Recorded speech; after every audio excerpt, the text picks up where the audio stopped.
여기 플러스 모양을 누르고 날짜 선택 후 금액을 입력하고 간단한 설명을 작성한 뒤에 카테고리를 선택 후 저장하면 됩니다. 지출을 입력해 놓으면 지출 메인 페이지에 해당 월에 얼마를 지출했는지가 나오고 아래 막대 그래프에서는 월급 최저가 페이지에서 입력한 총 수입 그리고 이 총 수입에서 현재까지 지출한 금액을 차감한 금액, 그러니까 다음 월급까지 남은 돈이 얼마인지 나옵니다. 지출을 입력할 때마다 막대 그래프가 본인의 지출만큼 영역을 차지하게 됩니다. 사실 총 수입보다는 본인이 설정한 예산 금액이 나오는 게 더 좋긴 한데 아직 예산 기능은 구현하지 못해서 총 수입으로 대체했습니다. 지출을 입력할 때마다 보이는 이 막대 그래프가 스스로 지출을 통제할 수 있도록 도와줄 것입니다.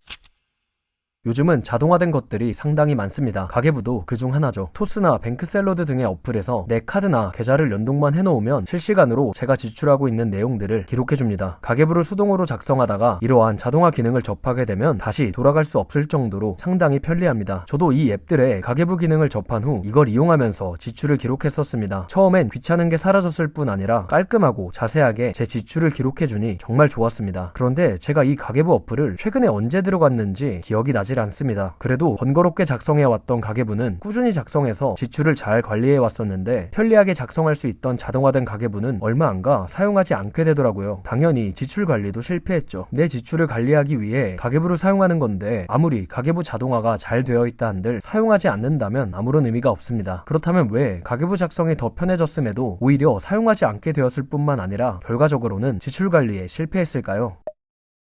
제가 자동화된 가계부를 사용함으로써 지출 관리에 실패하게 된 두 가지의 이유를 말씀드리겠습니다. 첫 번째는 지불의 고통입니다. 사람은 소비를 할 때 고통이나 불쾌감을 느낀다고 합니다. 실제로 현금으로 물건을 살 때 뇌에서 고통, 불쾌감과 관련된 영역이 활성화된다고 합니다. 그런데 신용카드를 사용할 때는 그 영역의 활성도가 상당히 낮다고 합니다. 돈을 쓰는 건 똑같은데 신용카드를 사용하면 왜 고통이 줄어드는 걸까요? 그 이유는 소비하는 시점과 지불하는 시점이 멀어졌기 때문입니다. 현금을 사용할 때는 소비하는 시점과 지불하는 시점이 같습니다.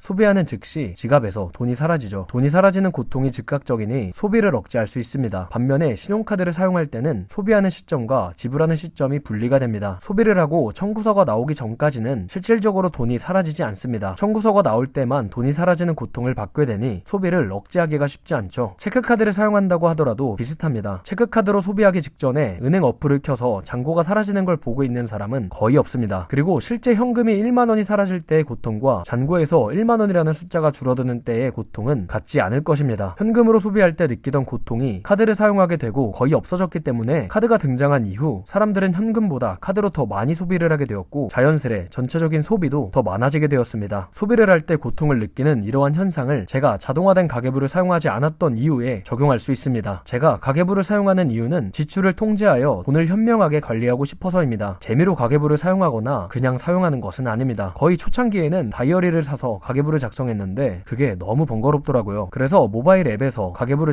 작성해왔습니다. 그 덕분에 돈을 사용하는 그 순간은 물론 언제라도 가계부를 작성할 수 있었죠. 하지만 지출을 할 때마다 가계부를 작성하는 건 쉽지 않습니다. 다들 그렇잖아요. 그렇기에 가계부는 퇴근길 지하철이나 집에서 작성하는 경우가 많았습니다. 제가 현금을 사용하시는 분들보다는 고통을 느끼는 횟수는 적었지만 그래도 최소 매일 한 번은 지출의 고통을 느끼고 있었습니다. 그러다 자동화된 가계부를 사용했을 때는 지출이 자동으로 입력되니 상당히 편했습니다. 초반에는 자동 입력된 지출들을 보면서 오늘은 식비가 좀 많았구나 하고 지출의 고통을 똑같이 매일 한 번씩 느꼈지만 제가 입력하는 행위가 사라지니 오히려 가계부를 확인하러 가는 빈도수가 상당히 줄어들더라고요. 직접 지출을 입력할 때는 지출을 입력하고 그날의 지출을 확인했는데 이 중간에 행위가 없어지니 그 다음 행위도 자연스레 안 하게 되더라고요. 그러니 지출을 확인하는, 다시 말해 지출의 고통을 느끼는 빈도수도 줄어들었습니다. 시간이 더 지나니 앞에서 말씀드린 것처럼 제가 자동화된 가계부 어플을 언제 들어갔는지 기억이 나지 않을 정도로 사용을 하지 않았습니다. 그러다 보니 제대로 된 지출 관리를 하지 못했죠. 야, 지불의 고통에 대한 이야기는 잘 알겠어. 근데 그거랑 너가 자동화된 가계부 어플을 들어가지 않은 건 상관이 없잖아. 너가 잘 들어갔으면 자동화된 가계부만큼 좋은 게 없잖아. 맞습니다. 그래서 제가 가계부 어플을 들어가지 않는 건 저의 의지가 부족해서인가 생각했습니다. 하지만 직접 지출을 작성할 때는 잘 써왔으니 의지의 문제는 아닌 것 같습니다. 그럼 뭐가 문제일까요? 바로 애정이 가지 않기 때문입니다. 이게 제가 자동화된 가계부를 사용함으로써 지출 관리에 가계부에 실패하게 된 두 번째 이유입니다. 모든 물건은 내 손이 타야 애정이 가기 마련입니다. 가계부도 마찬가지죠. 그 귀찮은 걸 계속 써나간다는 건 쉽지 않은 일입니다. 하지만 매일 조금씩 그걸 써내려간다면 자동으로 누군가 써준 것보다는 애정이 더 가게 될 것입니다. 그리고 지금까지 내가 작성한 걸 돌아보면 왠지 모를 뿌듯함도 생깁니다. 이케아 효과에서 사람들은 완제품보다 본인이 직접 조립한 제품에 더 큰 가치를 둔다고 합니다. 또한 노력 정당화 효과, 소유 효과 등등에서도 본인의 시간, 에너지, 비용 등 많은 노력을 투입한 대상에 더 높은 애착과 가치를 부여한다고 합니다. 수동 가계부는 매일같이 하루 동안 지출한 내용을 금액, 지출 내용, 지출별 카테고리 등의 형식에 맞게 작성을 합니다. 가계부를 작성해 보신 분들은 아시겠지만 이게 습관이 되지 않았을 때는 상당한 에너지와 노력이 필요합니다. 이러한 노력 덕분에 가계부에 더 애정이 가게 되고 가계부를 작성하고 확인하는 것이 습관으로 연결되어 지출 관리를 성공적으로 할 수 있게 도와주는 역할을 할 수 있습니다. 자동 가계부는 그러한 노력 없이 알아서 지출을 작성해주니 편리하지만 노력을 하지 않은 만큼 애정도 가지 않게 됩니다. 애정이 가지 않은 물건은 금방 잊혀지기 마련이죠. 가계부를 확인하는 것도 잊혀질 것이고 이는 지출 관리를 실패하는 원인이 되었습니다. 이를 정리해 보겠습니다. 소비를 할 때 현금을 사용하면 지출의 순간마다 고통을 느껴서 소비를 억제할 수 있었다. 신용카드의 등장 이후 지출의 순간과 고통의 순간이 분리되어 소비 억제가 되지 않아 소비가 늘어났다. 이를 가계부 작성 방식에도 적용할 수 있다. 수동으로 가계부를 입력하면 현금으로 소비하던 때보다는 고통의 순간이 적지만 매일 가계부를 입력하니 하루 한 번 이상은 지출의 고통을 느껴 소비를 억제할 수 있다. 자동화된 가계부는 편리해진 대신 내가 직접 시간과 노력을 들이지 않아 애정이 생기지 않는다. 가계부에 애정이 없으니 가계부를 확인하는 빈도수가 줄었고 그만큼 지출의 고통을 느끼지 못해 소비도 억제하지 못했다.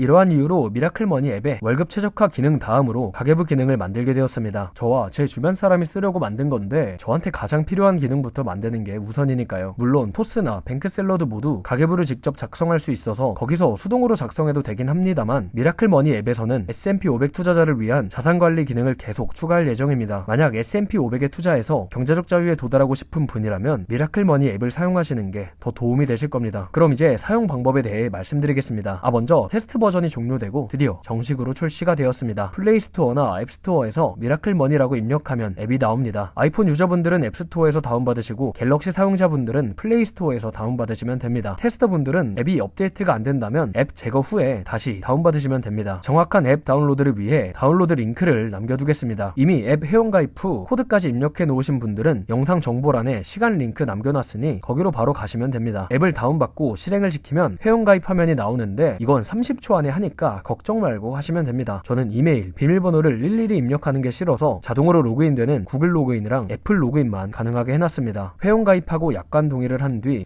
생년월일과 성별을 입력하면 코드를 입력하는 화면이 나옵니다. 코드를 받으려면 여기 버튼을 누르거나 영상 더보기란이나 댓글에 있는 링크를 눌러 구글 폼에서 신청을 해주시면 됩니다. 코드를 입력하게끔 만든 이유는 제가 앱 운영은 처음이고 혼자 유튜브도 만들고 앱도 만들고 회사도 다니느라 시간이 부족합니다. 그러니 피드백이나 에러 대응에 상당히 느릴 수밖에 없죠. 그래서 제가 감당할 수 인원까지만 사용할 수 있게 이렇게 만들었습니다. 그리고 이건 S&P 500 투자자를 위한 앱인데 이상한 사람들이 막 사용하다가 저한테 피드백을 주면 앱 발전에 방해가 될 것 같았습니다. 그래서 그런 거고 코드를 신청해 주시면 최대한 빨리 코드를 보내드리겠습니다. 코드를 입력하고 앱으로 들어가면 지출 페이지가 나옵니다. 사용 방법은 간단합니다. 여기 플러스 모양을 누르고 날짜 선택 후 금액을 입력하고 간단한 설명을 작성한 뒤에 카테고리를 선택 후 저장하면 됩니다. 지출 카테고리에는 생활비, 고정비, 투자, 저축, 이자 이렇게 5개가 있습니다. 각각의 항목에서 지출에 맞는 카테고리를 찾으시면 됩니다. 제 기준으로 카테고리를 만들어 놓은 거라 추가되거나 변경됐으면 하는 것들은 유튜브 커뮤니티에서 얘기해주세요. 최대한 반영하겠습니다. 지출을 입력해 놓으면 지출 메인 페이지에 해당 월에 얼마를 지출했는지가 나오고 아래 막대 그래프에서는 월급 최저가 페이지에서 입력한 총 수입 그리고 이 총 수입에서 현재까지 지출한 금액을 차감한 금액 그러니까 다음 월급까지 남은 돈이 얼마인지 나옵니다. 지출을 입력할 때마다 막대 그래프가 본인의 지출만큼 영역을 차지하게 됩니다. 사실 총 수입보다는 본인이 설정한 예산 금액이 나오는 게 더 좋긴 한데 아직 예산 기능은 구현하지 못해서 총 수입으로 대체했습니다. 지출을 입력할 때마다 보이는 이 막대 그래프가 스스로 지출을 통제할 수 있도록 도와줄 것입니다. 아래에는 지출을 입력한 내용들과 예산 대비 지출이 어느 정도 수준인지도 알 수 있습니다. 예산 기능은 만들고 있으니 조금만 기다려주시면 감사하겠습니다. 앞으로 지출 페이지에서는 지출 분석 페이지를 만들어 지출을 잘 하고 있는지 분석해서 보여줄 것입니다. 앱 전체적인 부분에서는 예산 기능, 자산 현황, 대시보드, 커뮤니티, 개인 자산 분석 기능 등등을 순차적으로 추가할 예정입니다. 가계부 기능만을 사용할 거라면 지출 페이지만 사용하면 되지만 경제적 자유 목표 금액은 얼마이고 그 목표를 위해 매월 얼마를 투자해야 하는지를 아는 것은 물론 내 월급을 어떻게 관리해야 할지를 알고 싶다면 월급 최적화 기능을 이용해 보시길 바랍니다. 월급 최적화 기능 설명 영상을 참고해주세요. 요약 첫 번째, 지출 통제를 위해서는 자동화된 가계부보다 수동 가계부가 더 도움이 된다. 두 번째, 미라클 머니 앱에 수동 가계부 기능을 만들었는데 S&P 500 투자자라면 미라클 머니 앱을 사용하는 게 더 좋을 것이다. 구독, 좋아요, 알림 설정.